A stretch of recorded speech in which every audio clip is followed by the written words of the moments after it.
Student हम पढ़ रहे हैं money and credit. Today we will discuss the next topic of this chapter, modern form of money. Money की modern form क्या है? We have seen that money is something that can act as a medium of exchange in transaction. हम ये जानते हैं, हमने ये देखा है कि मनी वो चीज़ है जो कि किसी चीज़ के एक्सचेंज में यूज़ होती है, ट्रांजेक्शन में यूज़ किया जाता है. एक मीडियम ऑफ एक्सचेंज है. ट्रांजेक्शन मतलब खरीदने बेचने में इस्तेमाल होती है. Before the introduction of coin a variety of object was use as money. जब तक कॉइन्स इंट्रोड्यूस नहीं हुए थे बहुत सारे ऑब्जेक्ट्स को मनी की तरह यूज़ किया जाता था. जैसे कि हम अर्ली एज में जाएं तो इंडियंस जो हैं वो ग्रेन और कैटल को मनी की तरह एक्सचेंज करते थे. मनी की जगह कैटल और अपना यानी पशुओं को और अनाज को बदलते थे. Thereafter came the use of metallic coin. उसके बाद मेटेलिक कॉइन आए. हिस्ट्री में हमने पढ़ा है गोल्ड, सिल्वर, कॉपर कॉइन्स आए. और उसके बाद a phase which continued well into the last century तक ये जो फेस है ये रहा. फिर आई करेंसी.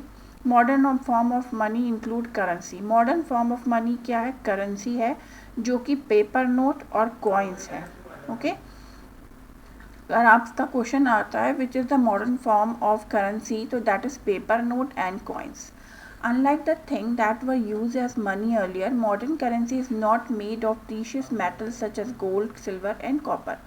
पहले की तरह जो मनी पहले इस्तेमाल होता था, जैसे हमने पढ़ा मेटेलिक कॉइन्स से, गोल्ड के, सिल्वर के, कॉपर के, पहले की तरह जो मॉडर्न करेंसी है वो इतने प्रीशियस मेटल से नहीं बनी होती है जैसे कि गोल्ड या सिल्वर या कॉपर की नहीं है. मॉडर्न फॉर्म ऑफ मनी जो है वो एक्सपेंसिव स्टोन की नहीं है, एक्सपेंसिव मेटल की नहीं है और ना ही वो ग्रेन और कैटल है. They are neither of everyday use. जो हमें रोज़ की ज़रूरत होती है हमें ग्रेन्स की और जो कैटल रखते हैं उन्हें कैटल्स की, ये वो भी नहीं है. The modern currency is without any use of its own. Modern currency in चीज़ों से अलग है और हमें अपनी डेली लाइफ की चीज़ों या एक्सपेंसिव चीज़ों को उसके लिए खर्च नहीं करना होता है. Then why it is it accepted as a medium of exchange. जब वो इतनी महंगी नहीं है, ना तो वो हमारी ग्रेन है, ना कैटल है, ना कोई प्रीशियस मेटल है, तो वो मीडियम ऑफ एक्सचेंज कैसे बना? It is accepted as a medium of exchange because the currency is authorise by the government of the country. Constitution हमारे देश ने या कोई भी देश जो होता है उसके लिए जो करेंसी होती है वो उसकी गवर्नमेंट के थ्रू ऑथराइज हो जाती है. तो इंडिया में भी क्या है, हमारी जो करेंसी है वो ऑथराइज है हमारे कंट्री के थ्रू, हमारी गवर्नमेंट की तरफ से. तो that is why it is use as a medium of exchange. पहले किंग वगैरह होते थे, वो करेंसी निकालते थे तो वो किंग ऑथराइज करता था. अब गवर्नमेंट होती है, वो ऑथराइज करती है करेंसी को. इतने प्रीशियस स्टोन्स अब अवेलेबल नहीं हो सकते इतनी सारी पॉपुलेशन के लिए, तो सिंपल इस तरीके की कॉइन करेंसी होती है. अब पेपर नोट आपने देखा ही है, पेपर ये है. In India the reserve bank of India issue currency notes on behalf of the central government. जो करेंसी है वो गवर्नमेंट ऑफ इंडिया यानी सेंट्रल गवर्नमेंट के थ्रू ऑथराइज होती है. भारत में जो रिजर्व बैंक ऑफ इंडिया है वो करेंसी नोट को इशू करता है on the behalf of government, on the behalf of central government. जो करेंसी है वो सेंट्रल लिस्ट का सब्जेक्ट है, सेंट्रल गवर्नमेंट उस पर नियम बनाता है. As per Indian law, no other individual or organization is allowed to issue currency. Central government के ऑर्डर के हिसाब से कोई भी ऑर्गेनाइजेशन, कोई भी फर्म करेंसी को इशू नहीं कर सकता. ये सब रिजर्व बैंक ऑफ इंडिया को ऑथराइज मिला हुआ है. Moreover the law legislates the use of rupee as a medium of payment that cannot be refused in settling transaction in India. इसके साथ साथ कोई भी कानून जो है इस मीडियम ऑफ एक्सचेंज को रिफ्यूज़ नहीं कर सकता.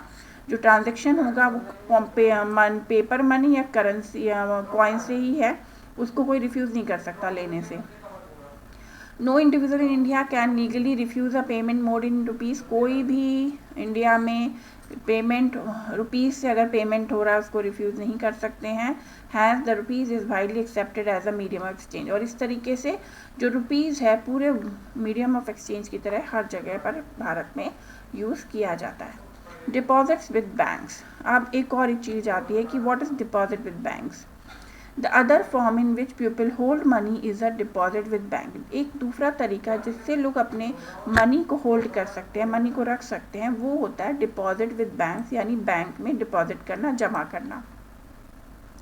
At a point of time, people need only some currency for their day-to-day needs. जैसे हम देखते हैं कि हमें रोज़ की ज़िंदगी में थोड़े ही पैसों की ज़रूरत होती है। For instance, worker who receive their salary at the end of each month have extra cash at the beginning of the month. अगर हम एग्जाम्पल के लिए देखें तो वर्कर जो कि अपनी सैलरी जो मिलती है उन्हें, तो मंथ के एंड में आते आते अगर उनके पास पुराना कुछ बचा है तो उनके पास थोड़ा कैश बच जाता है। What do people do with the extra cash? उस एक्स्ट्रा कैश का वो क्या करें? They deposit it with the bank by opening a bank account in their name. वो क्या करते हैं, कोई भी पर्सन करता है, अगर उसके पास पैसे बचते हैं अपनी सेविंग्स के, तो वो उन मनी को बैंक अकाउंट बैंक में ओपन करता है और उसमें डिपॉजिट करता है। Bank accept the deposit and also pay an amount and interest on the deposits. Bank जो है वो इस डिपॉजिट को एक्सेप्ट करता है और उसके बदले में डिपॉजिटर्स को जब वो वापस लेता है तो उस पर इंटरेस्ट भी देता है। In this way people money save with the bank and it earns an amount as interest. और इस तरीके से लोगों का पैसा बैंक में सेव हो जाता है, साथ साथ उन्हें उस डिपॉजिट पे इंटरेस्ट भी मिलकर उन्हें फ़ायदा होता है। People also have the provision to withdraw the money as and when they require. पर ऐसा नहीं है कि अगर एक बार लोगों ने डिपॉजिट कर दिया तो बैंक उसको लेने से मना कर दे, ये भी नहीं है। प्रोविज़न किया गया है बैंक्स में कि पीपल चाहें तो अपने डिपॉजिट को विड्रॉ यानी उसे निकाल सकते हैं। Since the deposits in the bank account can be withdrawn on demand, this deposit are called demand deposit.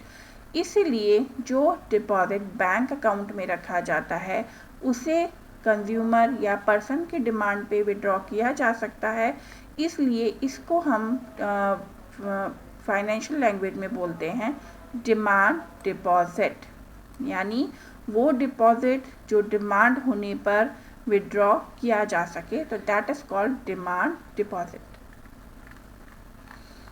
Demand deposit offer another interesting facility. Demand deposit एक और इंटरेस्टिंग फैसिलिटी भी देता है।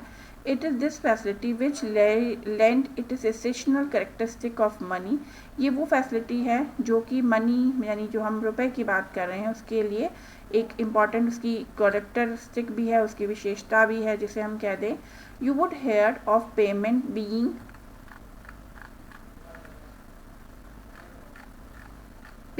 Made by cheque instead of cash. क्या आपने सुना है कि पेमेंट चेक से भी किया जा सकता है कैश देने की बजाय? ये हम आम जिंदगी में आज के टाइम में कॉमन है कि हम कैश में ना पेमेंट देके चेक भी देते हैं, right. For payment through cheque the payer who has an account with the bank make out a cheque for specific amount. ये जो पेमेंट चेक के थ्रू किया जाता है उसमें वो पेयर अगर उसका किसी बैंक में अकाउंट है तो वो चेक के थ्रू अमाउंट भरकर उस कैश उसको करा सकता है। A check is a what is check? यहाँ से आएगा a check is a paper instructing the bank to pay a specific amount from the person's account to the person in whose name the check has been issued।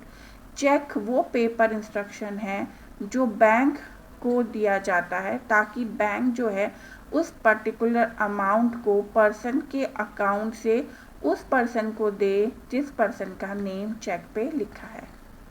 Okay ये check दिया हुआ है, देखिए यहाँ पे क्या लिखा है। A shoe manufacturer Miss M Salim has to make a payment to the leather supplier and writes a cheque for a specific amount. एक शू मेकर है सलीम, उसने एक लेदर सप्लायर जिसका नाम उसने चेक पे लिखा है प्रेम कुमार, उसको एक चेक बना के दिया। This means that the shoe manufacturer instruct his bank to pay this amount to the leather supplier. तो यानी ये वो इंस्ट्रक्शन है, ये वो चेक है जिसमें मिस्टर सलीम ने बैंक को ये इंस्ट्रक्शन दिया कि ये 57,000 ओनली का जो अमाउंट है वो मिस्टर प्रेम कुमार को दिया जाए, यानी कि उसने ये मनी इसको देने के लिए इंस्ट्रक्शन दिया बैंक को। The leather supplier take this cheque, leather supplier ने ये चेक लिया and deposit it in its own account in the bank, और अपने अकाउंट बैंक के अपने अकाउंट में उसको डिपॉजिट कर दिया। The money is transferred from one bank account to another bank account in a couple of days। कुछ ही दिनों में एक अकाउंट से दूसरे मनी अकाउंट में बैंक के मनी ट्रांसफ़र हो गया। The transaction is complete without any payment of cash. और एक तरीके से जो मीडियम ऑफ एक्सचेंज है यानी जो ट्रांजेक्शन है वो बिना कैश के कंप्लीट हो गया। तो ये भी फैसिलिटी बैंक देते हैं, डिमांड डिपॉजिट और चेक पेमेंट। देखिए प्रेम कुमार को, जैसे ये चेक है, इसमें हमें प्रेम कुमार को जो शू मेकर है उसको 57,000 रुपीज़ देने थे, तो इसने यहाँ पे प्रेम कुमार लिखा, अकाउंट पे यानी उसके अकाउंट से पे होगा। अब चेक पे अकाउंट नंबर ऑलरेडी होता है, ब्रांच नेम लिखा रहता है, ये चेक नंबर्स होते हैं। तो उसने यहाँ पे वर्ड्स में लिखा जाता है या नंबर्स में लिखा जाता है। इस तरीके से अगर हम 57,000 दे रहे हैं तो हमें ओनली ज़रूर लिखना चाहिए और ऐसे ज़ीरो के बाद स्लैश लगाना चाहिए। और ये उसका, ये जो है मिस्टर सलीम का अकाउंट नंबर है, तो उन्होंने ये प्रेम कुमार को दिया। तो कुछ ही दिनों में ये जो 57,000 है वो सलीम के अकाउंट से प्रेम कुमार के अकाउंट में चले गए। तो ये चेक है। Thus we see that demand deposit share the essential features of money। तो इस तरीके से हम देखते हैं कि डिमांड डिपॉजिट जो है वो मनी का एक बहुत ज़रूरी फीचर्स है। The facility of cheque against demand deposit make it possible to directly settle payment without the use of cash. दो जो कैश की फैसिलिटी है वो भी डिमांड डिपॉजिट के अगेंस्ट ये फैसिलिटी देती है कि डायरेक्टली पेमेंट बिना कैश के यूज़ के पूरा हो गया। Since demand deposit are accepted widely as a means of payment. और आज भी जो तब से लेकर जो मतलब जब से आया है ये फिनोमेना, ये जो है मीन्स ऑफ पेमेंट के रूप में स्वीकार किया गया है अलॉन्ग विद करेंसी के साथ साथ। This constitute money in the modern economy. और इस तरीके से मॉडर्न इकोनॉमी में ये अपनी भागीदारी दे रहा है। You must remember the role that the bank play here, but for the bank there would be no demand deposit and no payment by check against these deposit। यहाँ पे हमने ये देखा कि बैंक का रोल है, बैंक रोल कर रहा है, प्ले कर रहा है कि वो एक ट्रांजेक्शन को दूसरे तक पहुँचा रहा है। But for the bank there would be no demand deposit. पर अगर बैंक के पास डिमांड डिपॉजिट ना हो, कोई पेमेंट ना हो चेक में डिपॉजिट के पास, तो वो क्या करेगा? The modern form of money, currency and deposit are closely linked to the working of the modern banking system। Banking system को चलाने के लिए जो मॉडर्न फॉर्म ऑफ मनी है जिसमें करेंसी और डिपॉजिट दोनों आते हैं, वो दोनों एक साथ काम करते हैं बैंकिंग सिस्टम में। तो उसके लिए क्या होता है वो हम नेक्स्ट वीडियो में पढ़ेंगे।